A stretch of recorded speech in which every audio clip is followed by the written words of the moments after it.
Good morning, magandang umaga po. Ito ang programang Bawal ang Pikon. Get it straight with Daniel Razon. May bagong district director po ang Quezon City Police District. Ano kaya mga pagbabago na kanyang ipinatutupad para mapagsilbihan ng buong katapatan ang mga mamamayang kanyang nasasakupan? Mainit-init pa ho sa kanyang pwesto. Let's welcome to the program Police Senior Superintendent Joel Pagdilao. Sir, good morning po. Welcome, sir. Magandang umaga po. Have a seat, please. And sir, let's get it straight. Rekomendado kayo ni Mayor Bistek. Opo. And ngayon ho, magkasundo naman kayo. Dapat po. Kasi dapat nagkakasundo ang local government at saka ang pulisya. Ano po ang binago ninyo dun sa mga nadatnan ninyo, sir? Bali, ang pinaka-focus natin ngayon, yung pagbaba ng crime, lalo-lalo na itong mga street crimes na nakikita natin na almost 50% ang nalalagay sa data. So ngayon ho, ano yung mga adjustments na ginawa natin para tayo ay mapababa natin itong mga crime rates na ito? Bali, nandiyan naman yung mga dating programa. Yung mga checkpoint, itong mga Oplansita. Okay. Binababa natin sa kung saan yung crime prone na marami yung street crimes, for beat patrol at saka mobile patrol. Classmate niyo si dating Director General Albano, hindi ba? Tama po yun. So, dun ho sa pag-turnover sa inyo, may mga pointers ba na ibinigay sa inyo? Bali, dati na kasi ako dyan. 2011, Kuya Daniel, nandyan ako bilang Deputy for Operations Okay. at saka Deputy for Admin. Nawala lang ako ng 2 buwan kaya halos alam ko na yung nangyayari sa lugar. Yung mga takbo. Opo. Anong major na naging problema ho dun sa mga nakaraan? Bakit parang ang nangyari hindi nagustuhan yung kanilang pag-serbisyo? Meron kasi tayong marching order to bring down the crime down. Kaya ito medyo nakikita siguro na tumataas at hindi na susolusyonan. So ngayon, ang sinasabi ko sa ating mga sa ating mga station commanders na talagang i-supervise nila at magkaroon ng leadership at saka management ng kanilang resources sa baba. Kasi yung mga kriminal palipat-lipat yan eh. Hindi dapat tayo nakatayo lang sa isang lugar. Dapat ina-analyze nila kung nasaan talaga yung mga insidente para doon nila ibuhos yung mga beat patrol natin at mobile patrols. Kumusta ho ang visibility natin ngayon dito? Kasi one of the problems na sinasabi po nila ay yung kakulangan din ng ating mga personnel. Ngayon ho ba ay na-augment na natin ito? Bali, meron po tayong ongoing recruitment sa NCRPO. 7,000. Yung dati pa rin po yung mga tauhan natin na 3,000 mahigit. At yung mga ibang nasa distrito doon sa Kamkaringal, unti-unti po natin binababa para po makatulong sa mga crime prevention natin. Sa Quezon City alone, ilan ho ang kailangang ang kakulangan ninyo na maidagdag? Sa ideal po, dapat 1:500. So ngayon po is 1:900 tayo kasi 3,000. Kung madagdagan po kami ng 3,000, magiging 1:500 na rin po yan. At least you'll be able to comply dun sa ratio na yun talaga. Opo. At saka cover din po namin yung mga gaps kasi meron tayong kakulangan sa personnel. Yung ginagawa natin kung saan yung crime prone, dito natin nilalagay. Lilipat naman yung ibang criminal dito. Nilalagyan natin ng mga detectives patrol pero kulang pa rin talaga.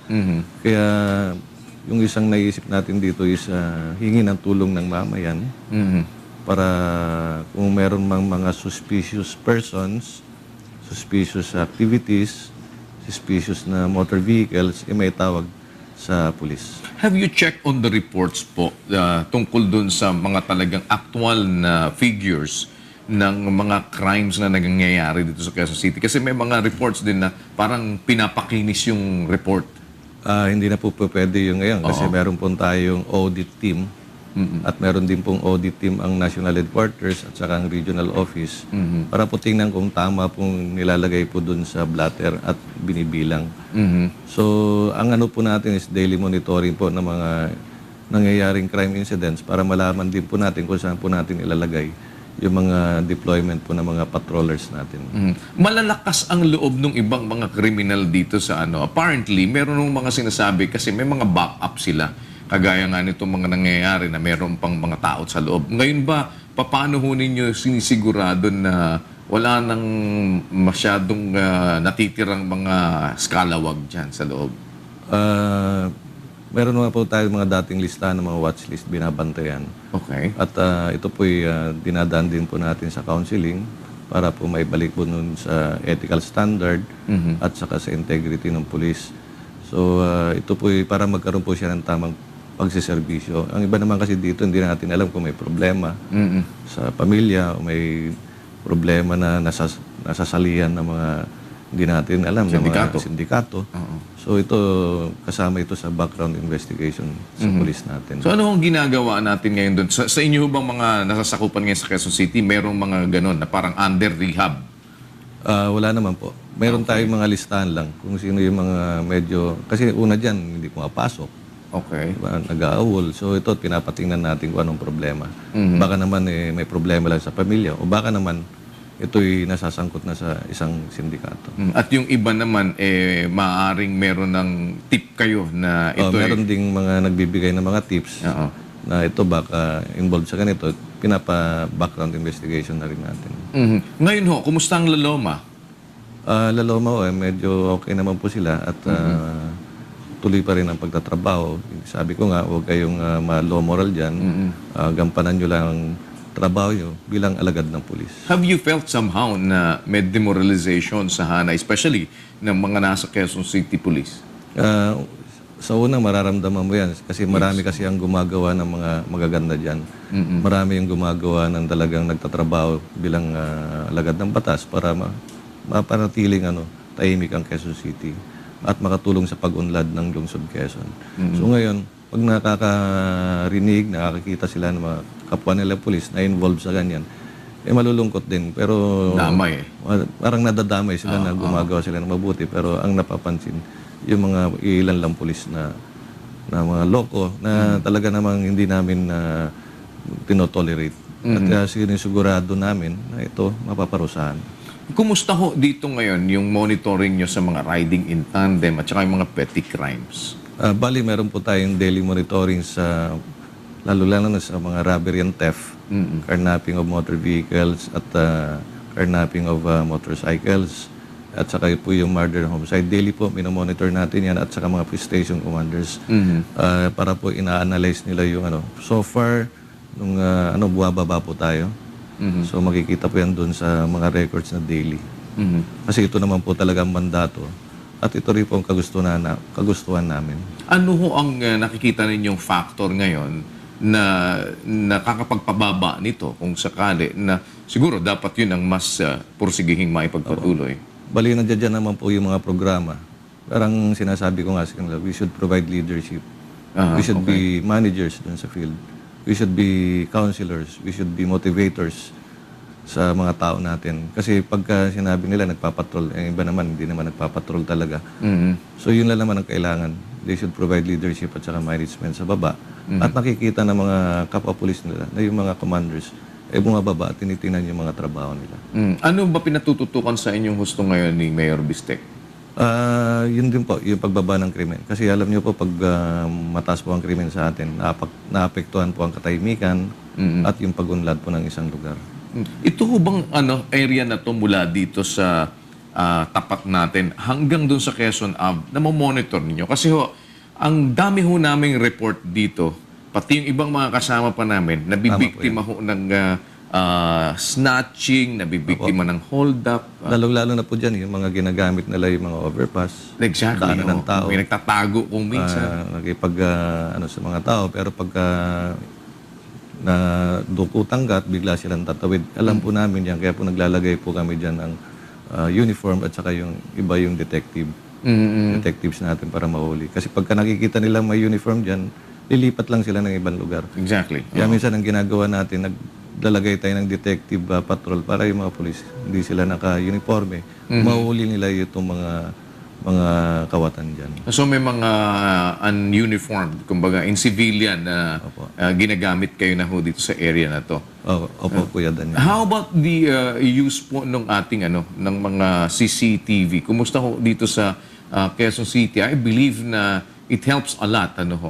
Paano ninyo po i-coordinate din sa mga private, like mga private owners ng mga buildings? Apo. Unang-una po, meron pong proyekto ang ating mayor na magkakaroon na tayo ng command center. Aha. So ito na po yung parang hindi lang reactive na War room, CCTV. parang ganun, oo. War room. At na parang makikita mo kung anong nangyayari sa labas. Live monitoring. Parang live monitoring. So meron pong pulis na nakatalaga doon para po, kasi iba't iba yung programa ni Mayor. Merong police, merong fire, Bureau of Fire, iba't ibang sani ng gobyerno para makapag-responde doon sa nakikita sa actual sa CCTV.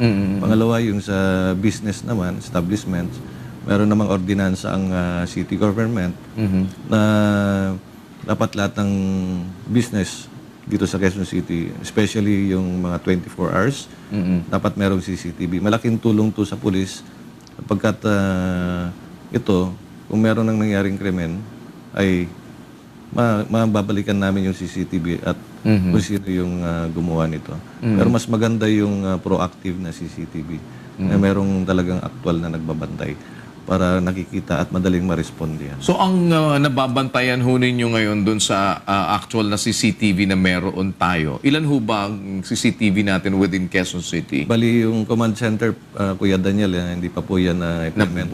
Nabubuo. Okay. Alam ko, binibid pa lang yung mga for the CCTV cameras. Kasi parang Pero yung building na dyan. parang napakalaking tulong talaga nung monitor mo na yung buong nakakalat na sa Quezon City. And if it is possible also to have an interconnectivity with the CCTVs of the businesses. Kasi ginagawa ko sa ibang bansa yun na parang nakakonekta sa pulis yung kanilang mga CCTV. Tama yan, diba? Kuya Daniel. Mas maganda at mas mabilis at makakatulong sa crime prevention natin. But have you had some sort of dialogues na din ho sa mga private owners ng mga establishments? Bali, Kuya Daniel, meron po akong ginagawang programa ngayon. Ito yung sa crime prevention. Ang ano ko rito is yung may report na sa amin kaagad yung suspicious person, suspicious activities at suspicious motor vehicles. So, bababa po ako sa kanila. Kinukuha ko po yung lahat ng mga listahan ng mga business establishment, mga homeowners, mga members ng mga other clubs na organize para ito po ang gagamitin natin muna na parang eyes and ears natin, may makiramdam, may senses at parang bayanihan para makatulong sa crime prevention. Kasi alam niyo, kulang talaga yung pulis natin. Hindi namin ma-feel yung gap sa baba.